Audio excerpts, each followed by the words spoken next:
create or add columns in the board. Currently you can see I can see only three things: to do, in progress, and done, and all are the tickets under these three columns. Now I want to remove or add.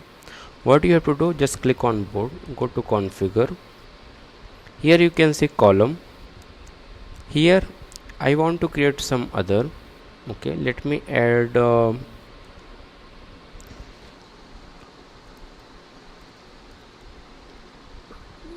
resolved, and here I am giving name closed. Okay, so now let's go up.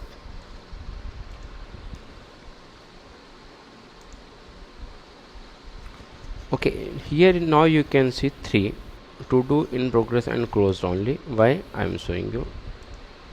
Just go to configure.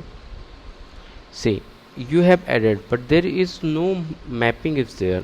So first you have to do the mapping as well. So let me go up and add resolved. Now I can see to do, in progress, resolved, and close, these four. Let me go up board. Now you can see to do, in progress, resolved, and close.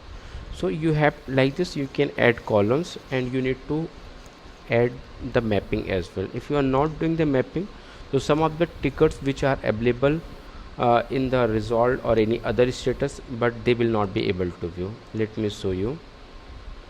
So like this, if you have added any column, so it can be showing like this, unmapped status. So you have to map all the status. If I'm removing reopen, so this reopen, these two issues, you can see those two issues are there, they will not show in the board.